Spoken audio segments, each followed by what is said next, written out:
ಮತ್ತೆ ಭಾರತಕ್ಕೆ ವಾಪಸ್ ಬರ್ತಾರಾ ನಿಮಿಷ ಪ್ರಿಯ? ಮರಣದಂಡನೆಯನ್ನ ವಿಧಿಸಿದ್ದು ಯಮನ್ನ ಅಧ್ಯಕ್ಷ ಅಲ್ಲ ಅಂದ್ರೆ ಬೇರ್ಯಾರು? ಯಮನ್ನಲ್ಲಿರೋದು ಒಂದೇ ಸರ್ಕಾರ ಅಲ್ಲ, 2-3 ಸರ್ಕಾರ ಇದೆ. ನಿಮಿಷ ಪ್ರಿಯಾಗೆ ಶಿಕ್ಷೆ ನೀಡಿದವರಿಗೆ ಭಾರತದ ಜೊತೆ ಯಾವುದೇ ರೀತಿಯ ರಾಜತಾಂತ್ರಿಕ ಸಂಬಂಧ ಇಲ್ಲ.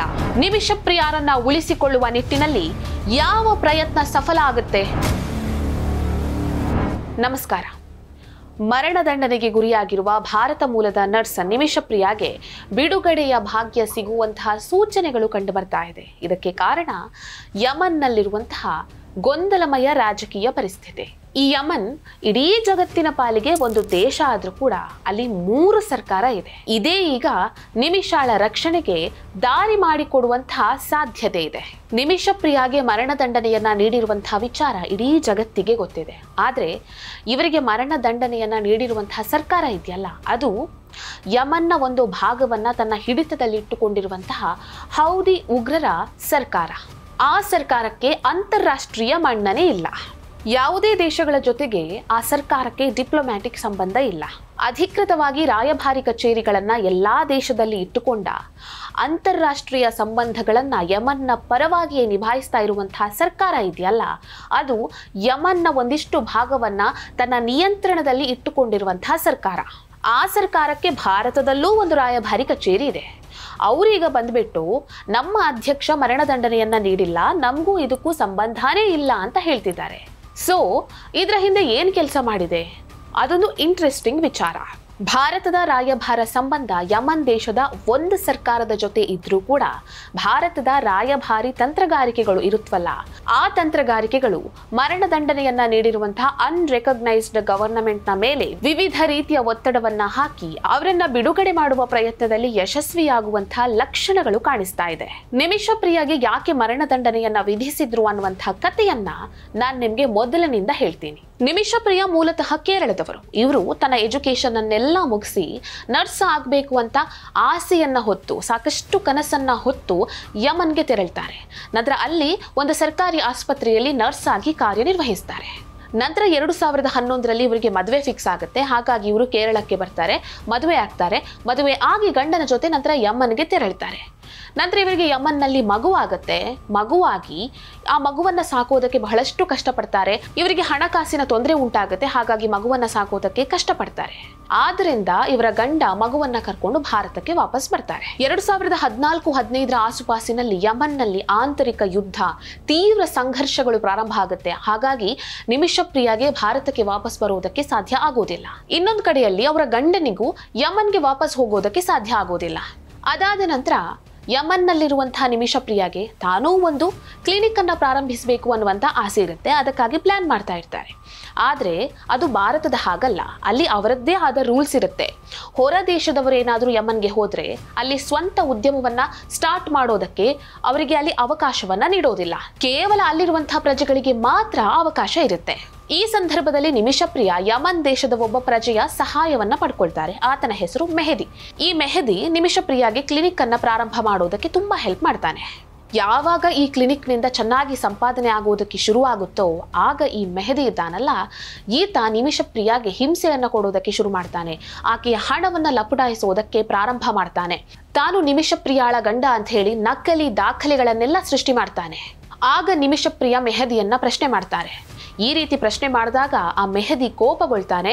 ಎಲ್ಲಾ ರೀತಿಯ ಹಿಂಸೆಯನ್ನ, ಟಾರ್ಚರ್ ಅನ್ನ ನಿಮಿಷ ಪ್ರಿಯಾಗೆ ಆತ ನೀಡ್ತಾನೆ. ಈ ಹಿಂಸೆಯನ್ನ ತಡೆಯಲಾಗದೆ ನಿಮಿಷ ಪ್ರಿಯಾ ಪೊಲೀಸ್ ಸ್ಟೇಷನ್ಗೆ ಕಂಪ್ಲೇಂಟ್ ಅನ್ನ ಮಾಡ್ತಾರೆ.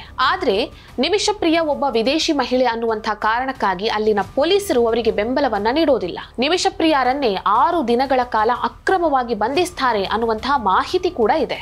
ಇದರಿಂದ ಬೇಸತ್ತಂತಹ ನಿಮಿಷ ಪ್ರಿಯಾ ಇದೆಲ್ಲ ಯಾವುದೂ ಬೇಡ ಅಂತ ಹೇಳಿ ಭಾರತಕ್ಕೆ ವಾಪಸ್ ಬರೋದಕ್ಕೆ ಮುಂದಾಗ್ತಾರೆ. ಆಗ ಈ ಮೆಹದಿ ಅವರ ಪಾಸ್ಪೋರ್ಟ್ ಅನ್ನ ಕಿತ್ಕೊಳ್ತಾನೆ. ಹಾಗಾಗಿ ನಿಮಿಷ ಪ್ರಿಯಾ ಈತನಿಗೆ ಬುದ್ಧಿ ಕಲಿಸಲೇಬೇಕು, ಏನಾದ್ರೂ ಮಾಡಬೇಕು, ನಾನು ಭಾರತಕ್ಕೆ ವಾಪಸ್ ಹೋಗಬೇಕು ಅನ್ನುವಂತಹ ಉದ್ದೇಶದಿಂದ ಒಂದು ಪ್ಲಾನ್ ಮಾಡ್ತಾರೆ. ಮೆಹದಿ ಕ್ಲಿನಿಕ್ಗೆ ಬಂದಾಗ ಆತನಿಗೆ ಮೂರ್ಛೆ ತಪ್ಪುವಂತ ಒಂದು ಮಾದಕ ದ್ರವ್ಯವನ್ನ ಇಂಜೆಕ್ಟ್ ಮಾಡ್ತಾರೆ. ಆದರೆ ದುರಾದೃಷ್ಟವಶಾತ್ ಆತನಿಗೆ ಅದು ಓವರ್ ಡೋಸ್ ಆಗಿ ಆತ ಅಲ್ಲೇ ಸಾವನ್ನಪ್ತಾನೆ.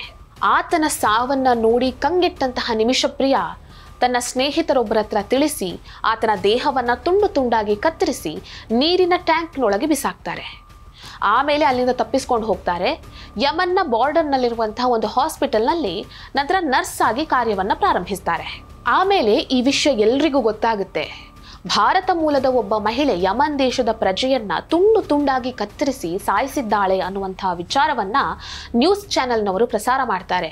ಆದರೆ ಇಲ್ಲಿ ಆ ಯಮನ್ ದೇಶದ ಪ್ರಜೆ ಮೆಹದಿ ನೀಡಿರುವಂತಹ ಟಾರ್ಚರ್ ಅನ್ನ ಎಲ್ಲಿ ಕೂಡ ಅವರು ಬಾಯ್ಬಿಟ್ಟಿರೋದಿಲ್ಲ. ಆಮೇಲೆ ನಿಮಿಷಪ್ರಿಯಾರನ್ನ 2016-17 ಆಸುಪಾಸಿನಲ್ಲಿ ಬಂಧಿಸಲಾಗುತ್ತೆ. ನಿಮಿಷಪ್ರಿಯಾಗೆ ಅರೇಬಿಕ್ ಭಾಷೆ ಸರಿಯಾಗಿ ಬರ್ತಾ ಇರೋದಿಲ್ಲ. ಹಾಗಾಗಿ ಅವ್ರು ಏನ್ ಹೇಳ್ತಿದ್ದಾರೆ ಅದು ಅಲ್ಲಿನ ಕೋರ್ಟ್ಗೆ ಅರ್ಥ ಆಗೋದಿಲ್ಲ. ಅಲ್ಲಿನ ಕೋರ್ಟ್ ಏನ್ ಹೇಳ್ತಾ ಇದೆ ಅದು ನಿಮಿಷಪ್ರಿಯಾಗೆ ಅರ್ಥ ಆಗೋದಿಲ್ಲ. ಈ ಮೆಹದಿ ನೀಡಿದ ಟಾರ್ಚರ್ ಅನ್ನ ಸರಿಯಾಗಿ ಎಕ್ಸ್ಪ್ಲೇನ್ ಮಾಡೋದಕ್ಕೂ ಕೂಡ ನಿಮಿಷಪ್ರಿಯಾಗೆ ಸಾಧ್ಯ ಆಗೋದಿಲ್ಲ. ಹಾಗಾಗಿ ಅಲ್ಲಿನ ನ್ಯಾಯಾಲಯ ನಿಮಿಷಪ್ರಿಯಾಗೆ ಮರಣ ದಂಡನೆಯನ್ನ ವಿಧಿಸುತ್ತೆ.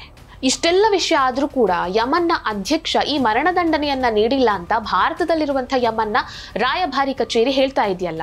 ಯಾಕೆ ಈ ರೀತಿ ಹೇಳ್ತಾ ಇದೆ? ಯಾಕಂದ್ರೆ ಯಮನ್ನಲ್ಲಿ ಒಂದೇ ಸರ್ಕಾರ ಇರೋದಲ್ಲ, ಅಲ್ಲಿ 2-3 ಸರ್ಕಾರ ಇದೆ. ಒಂದು ಹೌತಿ. ಈ ಹೌತಿ ಭಯೋತ್ಪಾದಕರು ಯಮನ್ನ ರಾಜಧಾನಿ ಸನಾವನ್ನ ಆಕ್ರಮಿಸಿಕೊಂಡಿದ್ದಾರೆ. ಈ ಹೌತಿಗೆ ಬೇರೆ ಯಾವ ದೇಶದೊಂದಿಗೂ ಕೂಡ ರಾಜತಾಂತ್ರಿಕ ಸಂಬಂಧ ಇಲ್ಲ. ಅಲ್ಲಿ ಈ ಹೌತಿ ಭಯೋತ್ಪಾದಕರದ್ದೇ ಸಾಮ್ರಾಜ್ಯ. ಇನ್ನು ಯಮನ್ನ ದಕ್ಷಿಣ ಭಾಗದಲ್ಲಿ UAE ಬೆಂಬಲಿತ ಸರ್ಕಾರ ಇದೆ. ಅವರಿಗೆ ಏನೇ ಸಮಸ್ಯೆ ಬಂದರೂ ಅವರು UAE ಅನ್ನ ಕೇಳ್ತಾರೆ. ಯಮನ್ನ ಇನ್ನೂ ಕೆಲ ಭಾಗಗಳಲ್ಲಿ ಸೌದಿ ಅರೇಬಿಯಾ ಬೆಂಬಲಿತ ಸರ್ಕಾರ ಇದೆ. ಆ ಭಾಗದ ಜನರಿಗೆ ಅಥವಾ ಆ ಭಾಗದಲ್ಲಿರುವಂಥವರಿಗೆ ಏನೇ ಸಮಸ್ಯೆ ಬಂದರೂ ಅವರು ಸೌದಿ ಅರೇಬಿಯಾವನ್ನ ಕೇಳ್ತಾರೆ. ಹಾಗಾಗಿ ನಿಮಿಷಪ್ರಿಯಾ ಅವರ ಕೇಸ್ನಲ್ಲಿ ಯಮನ್ ಸರ್ಕಾರ ಏನೂ ಮಾಡೋದಕ್ಕಾಗಲ್ಲ. ಇರಾನ್ ಮಾನವೀಯ ನೆಲೆಯಲ್ಲಿ ನಾವೇನಾದ್ರೂ ಪ್ರಯತ್ನ ಪಡ್ತೀವಿ ಅಂತ ಹೇಳಿದೆ. ಇರಾನ್ ಹೀಗೆ ಹೇಳೋದಕ್ಕೆ ಕಾರಣ ಏನಂದ್ರೆ ಹೌತಿ ಭಯೋತ್ಪಾದಕರಿಗೆ ಇರಾನ್ನ ಬೆಂಬಲ ಇದೆ. ಹಾಗಾಗಿ ಇಲ್ಲಿರುವ ಎಲ್ಲರೂ ಕೂಡ ಥರ್ಡ್ ಪರ್ಸನ್ಸ್. ನಿಮಿಷಪ್ರಿಯಾಗೆ ಶಿಕ್ಷೆ ನೀಡಿದವರಿಗೆ ಭಾರತದ ಜೊತೆ ಯಾವುದೇ ರೀತಿಯ ರಾಜತಾಂತ್ರಿಕ ಸಂಬಂಧ ಇಲ್ಲ. ಭಾರತ ಸರ್ಕಾರನೂ ನಿಮಿಷಪ್ರಿಯಾರನ್ನ ಉಳಿಸಿಕೊಳ್ಳೋದಕ್ಕೆ ಸಾಕಷ್ಟು ಪ್ರಯತ್ನ ಪಡ್ತಾ ಇದೆ. ಇದರ ಮಧ್ಯೆ ಅವರ ಫ್ಯಾಮಿಲಿ ಕೂಡ ಪ್ರಯತ್ನ ಮಾಡ್ತಾ ಇದೆ. ಶರಿಯಾದಲ್ಲಿ ಒಂದು ಕಾನೂನು ಇದೆ. ಈ ಕೊಲೆ ಮಾಡಿದವರು ಕೊಲೆಯಾದಂತಹ ವ್ಯಕ್ತಿಯ ಫ್ಯಾಮಿಲಿಗೆ ರಕ್ತ ನಿಧಿ ಅಂತ ಹೇಳಿ ಕೊಟ್ರೆ, ಒಂದು ವೇಳೆ ಅವರು ಅದನ್ನು ಒಪ್ಪಿಕೊಂಡ್ರೆ ಇವರನ್ನ ಕ್ಷಮಿಸಬಹುದು. ಈ ಪ್ರಯತ್ನಕ್ಕೆ ಫಂಡ್ ಬೇಕಾಗುತ್ತೆ. ಭಾರತ ಸರ್ಕಾರ ಈಗಾಗಲೇ 40 ಲಕ್ಷ ರೂಪಾಯಿಯನ್ನ ಕೊಟ್ಟಿದೆ.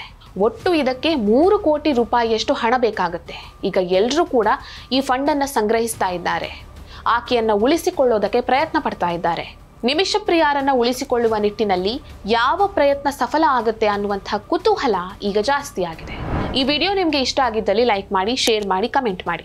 ನೀವಿನ್ನೂ ನಮ್ಮ ಚಾನೆಲ್ ಅನ್ನು ಸಬ್ಸ್ಕ್ರೈಬ್ ಮಾಡಲಿಲ್ಲ ಅಂದರೆ ದಯವಿಟ್ಟು ಸಬ್ಸ್ಕ್ರೈಬ್ ಮಾಡಿ. ಹೆಚ್ಚಿನ ಮಾಹಿತಿಗಾಗಿ ಪಕ್ಕದಲ್ಲೇ ಇರುವಂತಹ ಬೆಲ್ ಐಕನ್ ಅನ್ನು ಪ್ರೆಸ್ ಮಾಡಿ.